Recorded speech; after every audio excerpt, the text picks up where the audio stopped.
यदि आपके पास किसी प्रकार की कोई भी प्रॉपर्टी है तो आप क्या करते हैं, सरकार को जो है यानी टैक्स देते हैं, और यानी सरकार को टैक्स पे करते हैं, यानी जो रेवेन्यू है वो सरकार को उसका फायदा होता है।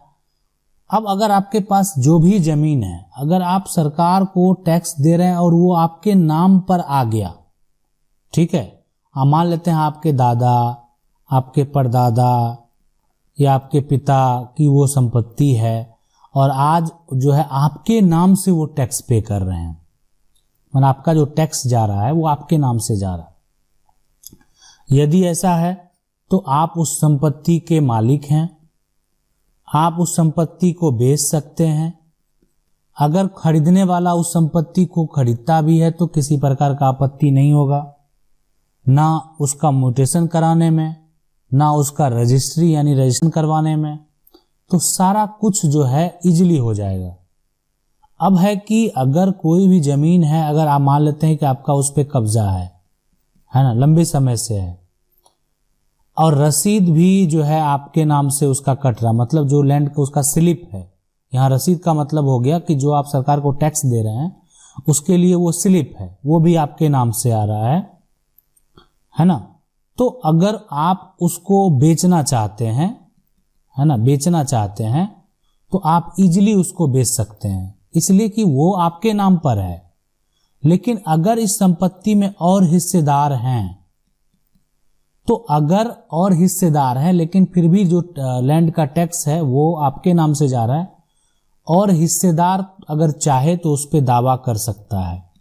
इसलिए अगर वो आपका बंटवारा जो है वो सही तरीके से नहीं है, किसी को अधिक किसी को जो है कम मिला हुआ है, तो उस केस में जो हिस्सेदार हैं वो दोबारा बंटवारा का मांग कोर्ट के द्वारा जो है वो कर सकता है। तो अगर ये आप ही के हिस्से की संपत्ति है, आप ही के कब्जे में है, तो आप इसको इजीली बेच भी सकते हैं, किसी प्रकार का कोई भी समस्या उत्पन्न नहीं होगा। सवाल है कि सर एक जमीन है जिस पर कब्जा हमारे दादा के टाइम से है और उस जमीन की रसीद हमारे पापा के नाम से है, जो है ईयरली जो है खेती है, मेरे पापा 8 भाई हैं, बट उस जमीन का जो है प्रेजेंट में अपने हिस्से की जमीन बेचनी है, इसके लिए क्या करें और जो है कैसे। फ्रॉम बिहार। देखें, जो भी आपकी जमीन है तो उस पे अगर मान लेते हैं आपका कब्जा है, रसीद आपके पापा के नाम से है, तो अगर आप बेचना चाहते हैं तो आप देखें 8 भाई हैं, ठीक है, 8 भाई हैं तो सबका अपना अपना हिस्सा मिला होगा। अगर नहीं मिला है तो सबका हिस्सा होगा। अभी ठीक है आप बेच लेते हैं, लेकिन कानूनी तरीके से वो हिस्सा हासिल कर सकते हैं। तो इसीलिए अगर, लेकिन हाँ, उसके एवज में अगर सभी को हिस्सा मिला हुआ है तो आप बेच सकते हैं, कोई दिक्कत नहीं होगा। सवाल है कि सर जी हम एक जमीन खरीदे थे, उस पर मकान बना जो है लेते, लेकिन कुछ दिन बाद वहां पर एक पार्टी आकर जो है कहता है कि ये जमीन हमारी है, आपका जो है आप कैसे घर बना लिए, हमें बताएं कि हमने खरीदे तो हमें पता चला कि हम फ्रॉड जो है यहाँ पर कर दिया गया है, जमीन उस आदमी का है सर, हम क्या करें। आप जो है उस फ्रॉड के खिलाफ कोर्ट में याचिका दायर करें, केस करें, ठीक है।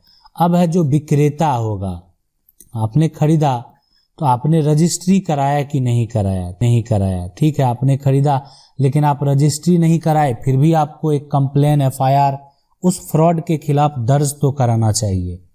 आप चुप रहेंगे उससे जो है ज़्यादा ये होगा कि आपको जो है अपने हक के लिए आपने जो पैसा दिया होगा, हाँ, लेकिन आपका अगर मान लेते हैं कि कोई जाली दस्तावेज बनाया हुआ उसका सिग्नेचर है, आपके पास उसका फ़ोन नंबर है, आपके पास उसका आधार प्रूफ डॉक्यूमेंट आप लिए होंगे, कुछ भी उसका प्रूफ लिए होंगे, फ़ोन नंबर जो यूज कर रहा है वो किसके नाम से है, तो पुलिस प्रशासन के द्वारा इस सभी बातों को अगर सही तरीके से वेरीफाई किया जाएगा तो वो फ्रॉड को पकड़ना आसान हो सकता है और इजी वे में फ्रॉड को जो है वो लोग पकड़ सकते हैं। सवाल है कि सर मेरे दादाजी ने एक हाउस खरीदा और बाद में मेरे पिताजी और मेरे ताऊ जी का नाम जो है डिग्री जो है जो है की मकान एक साइड मेन रोड रहता है, दूसरी साइड गली रहती है। मेरे दादाजी में जो है डिग्री मेरे पिताजी के नाम पर मकान में कुछ हिस्सा किया, ताऊ जी के नाम वाली जो साइड में हिस्सा किया। दोनों भाइयों का हिस्सा बंटवारा नहीं हुआ। आज मकान में एक है, हमें अपना हिस्सा अलग करना, लेकिन ताऊ जी हमें अलग नहीं करने दे रहे हैं। हमें पुलिस की हेल्प लेनी चाहिए। एसपी जो है यहाँ पर एसडीएम भी एप्लीकेशन दी, हेल्प की जाए।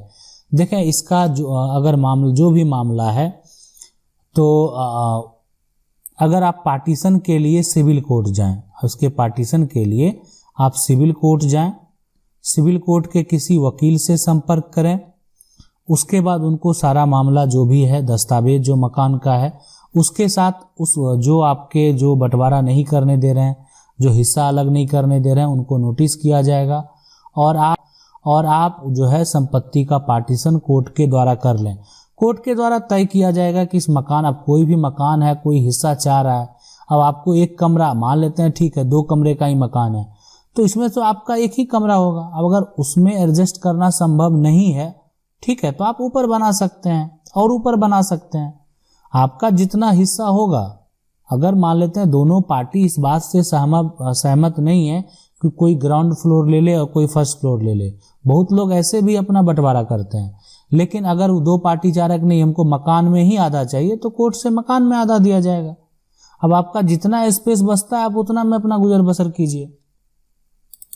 सवाल है कि हेलो सर, मेरे एक जो सवाल है कि मेरे दादा के 2 बेटे हैं, 2 बेटियां हैं। अब मेरे दादा ने 20 साल पहले ज़मीन मेरे पापा के नाम कर दी है और जो है मेरे पापा जो है बड़े पापा 20 साल पहले ही अलग थे। अब मेरा जो है बड़े पापा और जो है फुआ हमें जो है यहाँ पर मानसिक तरह देते हैं। देखें इस केस में अगर जो भी है दादा की, अगर मान लेते हैं ठीक है पैतृक संपत्ति होगी तो उनका तो एक ठीक कानूनी हक बनता है, तो अब उनको अगर मान लेते हैं हक लेना है तो वो अपना कानून में जा सकते हैं। अगर लग रहा है कि नीडेड है, किसी को ज़रूरत है, तो ये अपना ये होता है।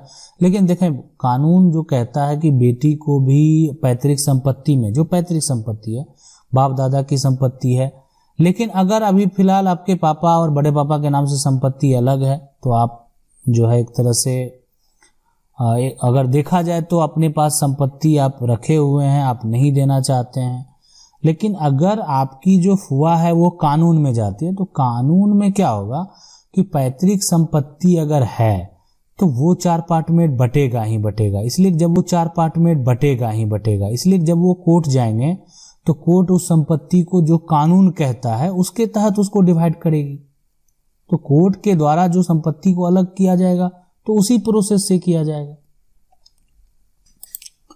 सवाल है कि सर जी मेरे पिताजी 1983 में जमीन रजिस्ट्री किए जिसमें 4 खाता खेसरा है, पर एक खाता खेसरा उसकी जो है उनकी सासू जी के नाम है, पर जमाबंदी में मेरे पिताजी का नाम है और घर जो है बनवा हुआ है, किंतु 2012 में कोई जो है अन्य आदमी ने उस जमीन पर रजिस्ट्री करके जो है यहाँ टीएस का मामला कर दिया है।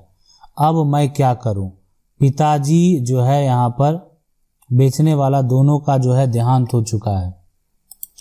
देखें जमाबंदी अगर जिसके भी नाम पे है, वो आप हैं या कोई अन्य व्यक्ति है, तो जमाबंदी आपके नाम होने से नहीं होंगे फिलहाल। लेकिन अगर आपका घर बना हुआ है, आप उसमें रह रहे हैं, लंबे समय से रह रहे हैं, तो आप एक दावा पेश कर सकते हैं कानूनी तरीके से।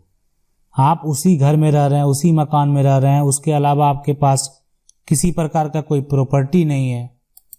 अब अगर है कोई अन्य आदमी, उसको क्यों रजिस्ट्री करेगा? सबसे पहले तो जो प्लॉट नंबर है उसका, उस प्लॉट से ये वेरीफाई करें कि उस संपत्ति का जो भी मालिकाना हक रखता होगा, मतलब उसमें उसका पूरा दस्तावेज के साथ साथ, अगर उसका साथ साथ जमाबंदी दोनों डिटेल उसी के परिवार के लोग, उसी के सदस्य हैं। हाँ, अगर कोई अन्य करता है तो टीएस कर भी दिया तो कोई फायदा नहीं होने वाला है। कहीं डिपेंड करता है कि वो संपत्ति पहले किसके नाम से है और अभी अगर मान लेते हैं जमाबंदी जो है अगर आपके नाम से कायम है तो कोई अन्य व्यक्ति के द्वारा अगर ऐसा किया गया है तो आप उसको कैंसिल करवा सकते हैं। अगर कोई टीएस कर भी दिया है तो आप भी अपने वकील को सारा बात स्पष्ट कर दें ताकि वह उस तरह के फर्जी तरीके से किए गए रजिस्ट्री को कैंसिल कराया जा सके। सवाल है सर, नमस्ते सर, कोर्ट से नोटिस आया है जवाब के लिए, क्या खुद से जवाब दे सकते हैं और देना होगा तो कैसे देना होगा? आपसे बात करना हो तो कैसे करें? देखें, आप चाहें तो अपना ईमेल भेज सकते हैं या आप हमें कमेंट के माध्यम से भी बता सकते हैं। अब जो कोर्ट से नोटिस आया है जवाब के लिए तो अभी डिपेंड करता है कि कहाँ से आया है। अगर मान लेते हैं जिला से, हाई कोर्ट से, तो वहाँ आपको वकील रखना ही होगा। अब किसी अधिकारी के पास से अगर मान लेते हैं नोटिस आया है तो वहाँ पर आप अपने से भी जवाब दे सकते हैं। जैसे मान लेते हैं अनुमंडल से आ गया या जो है अंचल से किसी प्रकार का कोई नोटिस आया है तो उस केस में आप अपने से भी जवाब जो है वो दे सकते हैं। लेकिन अगर नोटिस आया आप उसको एक्सेप्ट किए तो आपको टाइम पे रहना भी बेहद जरूरी है। सवाल है कि मेरे दादाजी के नाम से जमीन है जो 2006 के बाद से जो है रसीद नहीं कटा है, नया खतियान जो है निकाले तो जो है अनाबाद बिहार सरकार में, इसका हल बताइए सर।